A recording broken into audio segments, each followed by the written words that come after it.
इस अति पवित्र कार्यक्रम में हम सबको आशीर्वाद देने के लिए उपस्थित पूज्य मुनि श्री समता सागर जी महाराज के नेतृत्व में बैठे हुए सभी मुनिगण, साध्वी जी महाराज, सभी संतों के चरणों में प्रणाम कर मेरी बात की मैं शुरुआत करता हूं। आज एक महापुरुष के, एक ईश्वर तुल्य व्यक्ति के जीवन कार्य को कार्यांजलि देने का एक कार्यक्रम है।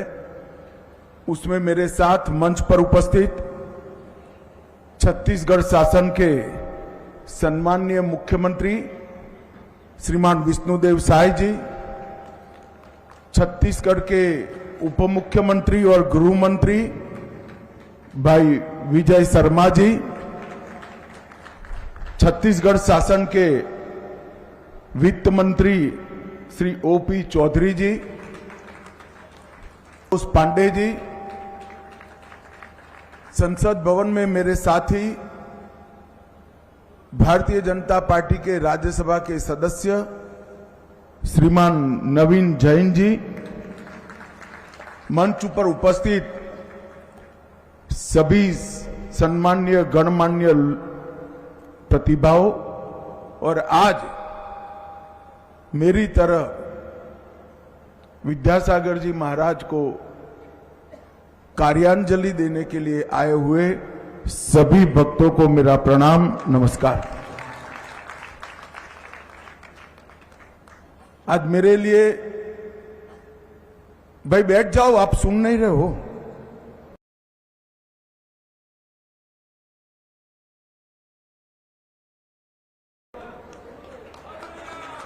प्लीज बैठ जाइए, मेरा आपसे विनम्र निवेदन है, बैठ जाइए।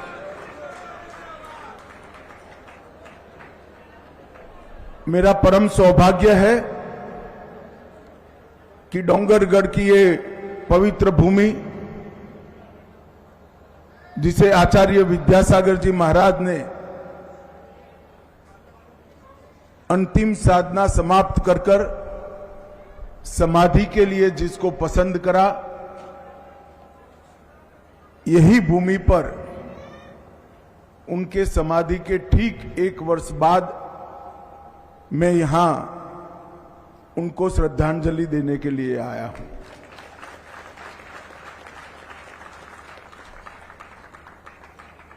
मैं मन से मानता हूं कि आचार्य जी केवल एक संत नहीं थे, जैनाचार्य नहीं थे, वो एक प्रकार से एक युग पुरुष थे,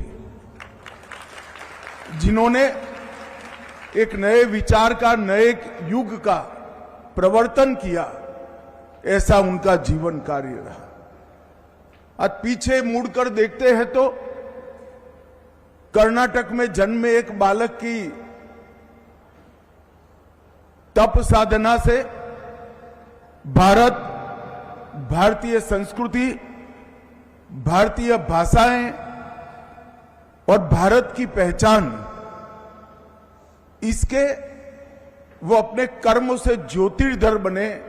और शायद ही ये सम्मान किसी धार्मिक संत को मिला होगा जिन्होंने धर्म के साथ साथ देश की पहचान को विश्व भर में व्याख्यायित करने का काम है। मुझे मेरे जीवन में कई बार, 5 बार मैं आचार्य जी के चरणों में बैठा हूं। हर बार उनका आग्रह रहता था कि हमारी भाषाएं, इसका संरक्षण और संवर्धन होना चाहिए, हमारी संस्कृति अक्षुण्ण रहनी चाहिए, भारत का गौरव, भारतीयता का गौरव विश्व भर में दिगंत तक फैलना चाहिए और भारत की पहचान इंडिया नहीं, अपने नाम से भारत से होना चाहिए। और भाइयों बहनों, पूरा विश्व अचंभे में पड़ गया जब G20 की मेजबानी भारत कर रहा था और G20 का जो निमंत्रण विश्व भर के राष्ट्राध्यक्षों को गया, वहां प्राइम मिनिस्टर ऑफ इंडिया की जगह प्राइम मिनिस्टर ऑफ भारत लिखकर निमंत्रण।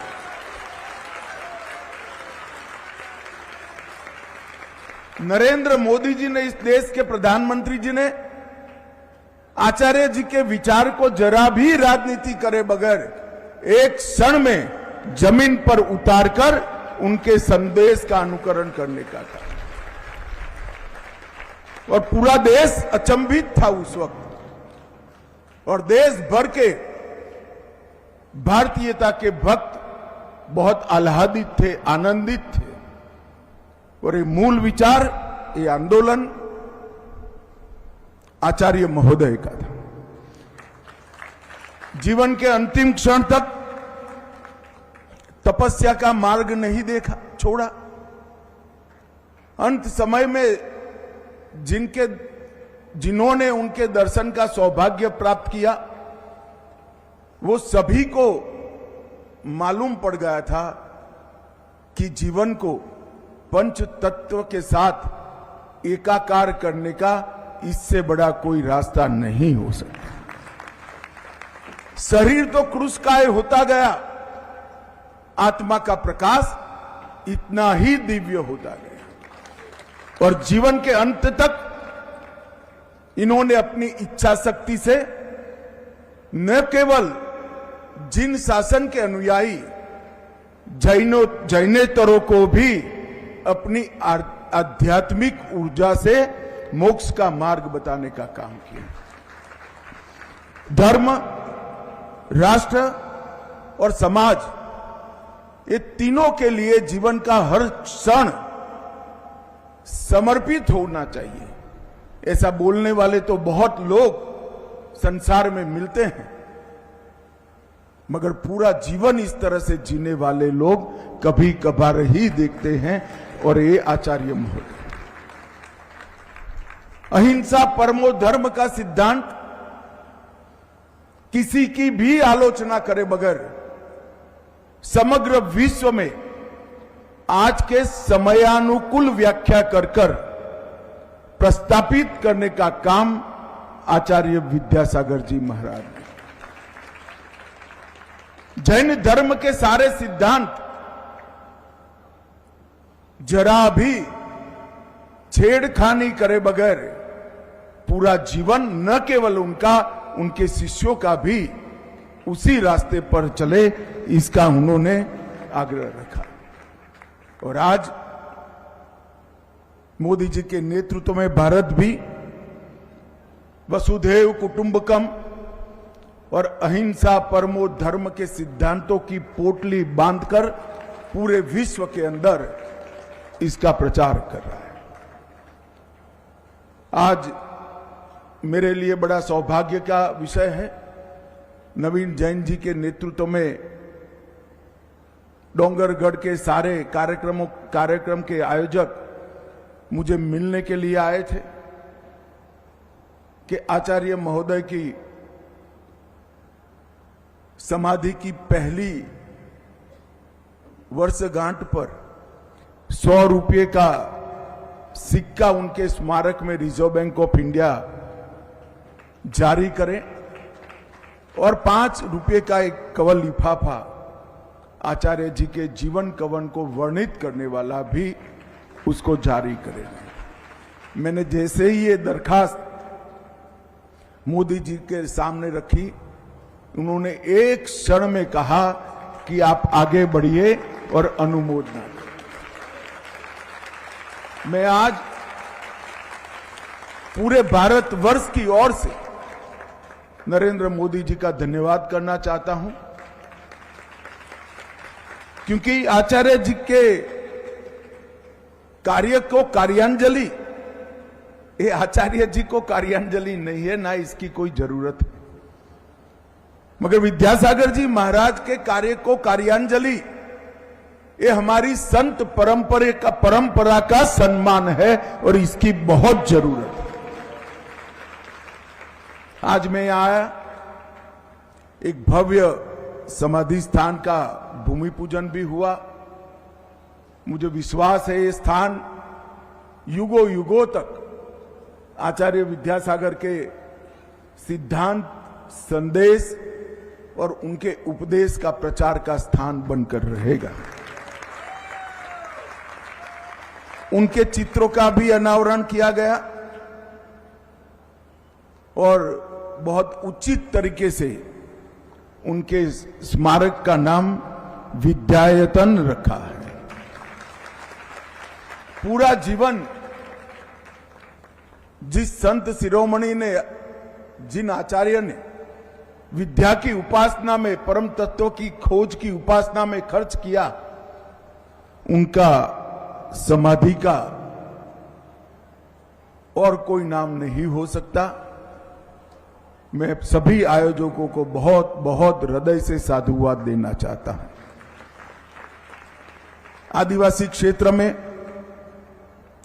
कारोपौनी जिला डिंडोरी मध्य प्रदेश में निशुल्क कन्या विद्यालय का, जिसमें कौशल और रोजगार दोनों सम्मिलित होंगे, और मातृभाषा में चलने वाले विद्यालय का आज शिलान्यास किया गया है और इनके 108 पद चिन्हों का भी यहां पर विमोचन किया है, जो देश भर में अलग अलग जगह पर एक त्याग का जीवन, संयम का जीवन, तपस्या का जीवन कैसा हो सकता है, इसका संदेश सभी लोगों को देंगे।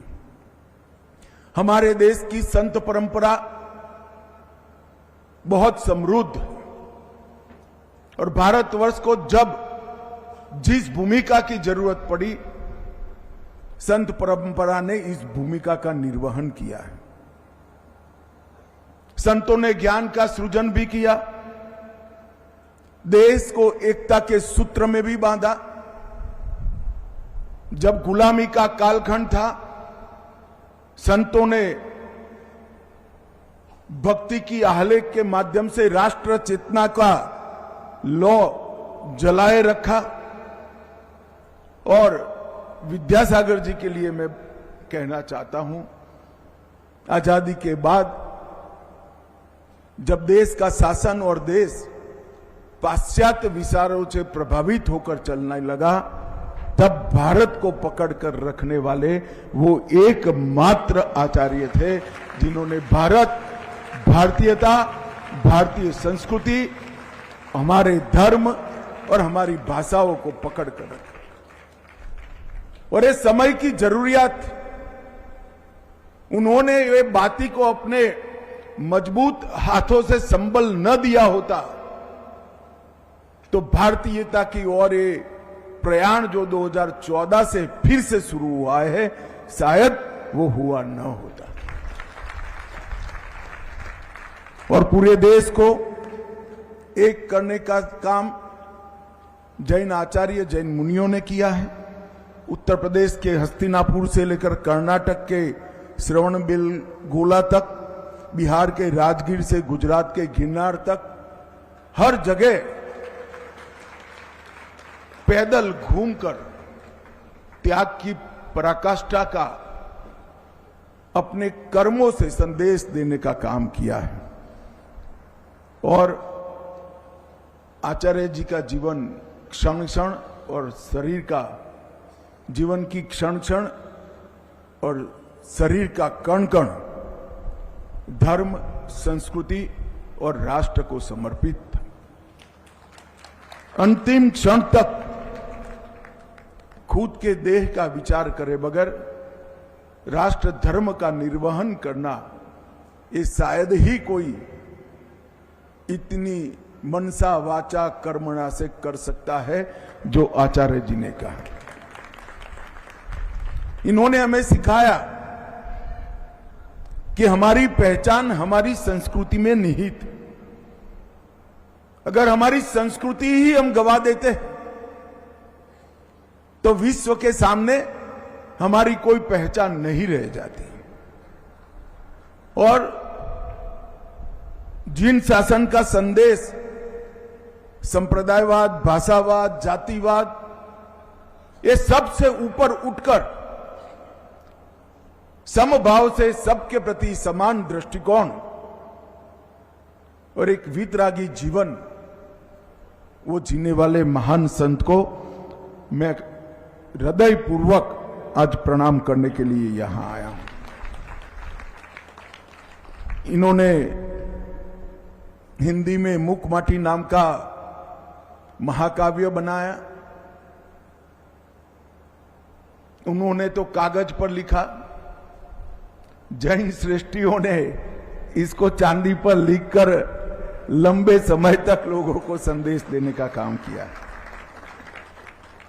एक मुकमाटी महाकाव्य, इस पर अनेक लोगों ने अपने शोध निबंध लिखकर डॉक्टरेट की उपाधि प्राप्त की है और उसको अनेक भाषा में अनुवादित कर कर विद्यासागर जी के अनुयायियों ने बोले बगैर भारत की सभी भाषाओं को संरक्षित और संवर्धित रखना चाहिए, ये आचार्य जी का संदेश उन्होंने विश्व भर में पहुंचाने का काम किया है।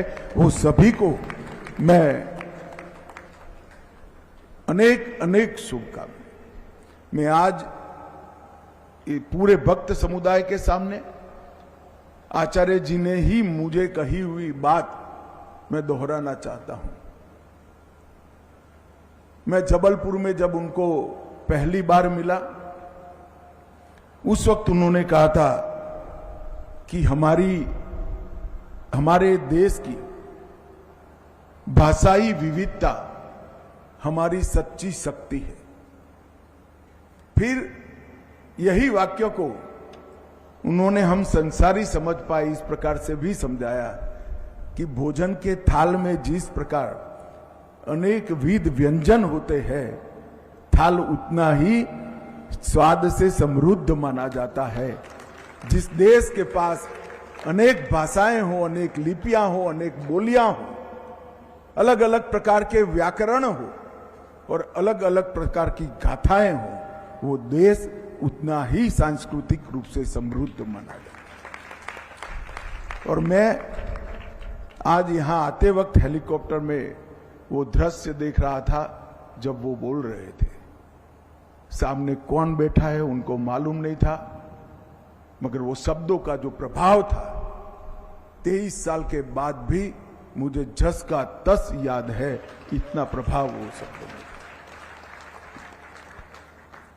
आचार्य जी की मुकमाटी महाकाव्य में धर्म, दर्शन, नीति, अध्यात्म, ये सभी को बहुत गहराई के साथ समझाया है। भेदभाव की दीवार को गिराकर राष्ट्र प्रेम जागरूक करने के लिए भी ढेर सारा इसके अंदर संदेश उन्होंने छोड़ा है। और शरीर की क्षणभंगुरता को समझाने के लिए मिट्टी के बर्तन, जिसमें पृथ्वी, जल, हवा, अग्नि और आकाश पांचों की उपस्थिति होती है, इसका उदाहरण लेकर शरीर की क्षणभंगुरता को भी उन्होंने बहुत अच्छे तरीके से वर्णित किया है। मित्रों, स्वदेशी की भावना के लिए भी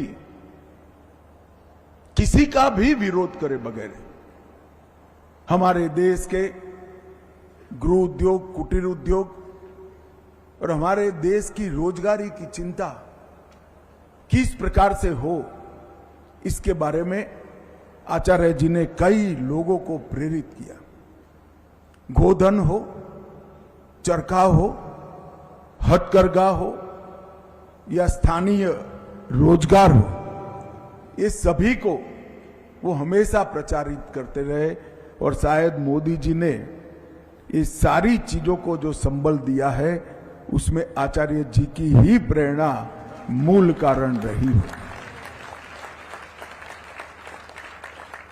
जब आचार्य जी ने समाधिस्थ हुए उनका देह शांत हुआ, तब हमारा भारतीय जनता पार्टी का राष्ट्रीय अधिवेशन चल रहा था। उस मंच पर आचार्य जी को श्रद्धांजलि देते हुए मोदी जी के मन के भाव मैंने पढ़े हैं। मैं निश्चित रूप से कह सकता हूं कि मोदी जी और आचार्य जी के बीच में एक बड़ा आत्मीय संबंध और संवाद स्थापित हुआ हो, तभी जाकर इस प्रकार के भाव अभिव्यक्त होते हैं। अंतिम समय में छत्तीसगढ़ में भी समय की बहुत अल्पता होने के बावजूद भी छत्तीसगढ़ आकर ही उनको मिले, और मिलने के लिए बड़े सवेरे घर से निकलना पड़ा, तो भी आचार्य जी का मार्गदर्शन लेकर ही वो गए। आचार्य जी का कार्य, आचार्य जी का लेखन, आचार्य जी के प्रवचन और आचार्य जी का संदेश वो खाली जिन शासन के अनुयायियों का नहीं, वो पूरे राष्ट्र की पूंजी है, और ये धरोहर को हमें संभाल कर रखना होगा। और ढेर सारे अनुयायी इन्होंने देश भर में अपनी कार्य संस्कृति से, अपने काम से, अपने त्याग से, तपस्या से, संयम से खड़े किए। मुझे कहने में कोई संकोच नहीं है, वो ढेर सारे अनुयायियों की फौज में मैं भी एक अनुयायी हूं। एक पूर्ण राष्ट्र को, धर्म को, संस्कृति को समर्पित जीवन, और जीवन के मानचित्र को कोई अगर रेखांकित करना चाहता है तो कल्प वृक्ष का ही मानचित्र सामने रख देना पड़ेगा। एक कल्प वृक्ष की भांति जीवन जीने का काम आचार्य जी ने किया, जिसके हर क्षण से राष्ट्र को संबल मिला, ताकत मिली, धर्म और प्रबल हुआ, त्याग और संयम का प्रचार हुआ। आज इस स्थान पर सभी लोगों ने मिलकर एक भव्य समाधि स्थान बनाने का तय किया है। वो सभी लोगों को मैं हृदय पूर्वक साधुवाद देता हूं, शुभकामनाएं देता हूं कि स्थान इतना भव्य बनाइए जो युगों युगों तक आचार्य जी के संदेश को, भारतीयता के संदेश को, त्याग और संयम के संदेश को पूरे विश्व में पहुंचाए, और भगवान महावीर का अहिंसा परमो धर्म का सिद्धांत पूरे विश्व में प्रस्थापित हो। आप सभी के बहुत बहुत शुभकामनाएं। सभी मुनिगण और साध्वी जी महाराज के चरणों में फिर से एक बार नमन कर मेरी वाणी को विराम करता हूं। बोलिए जिन शासन देव की जय।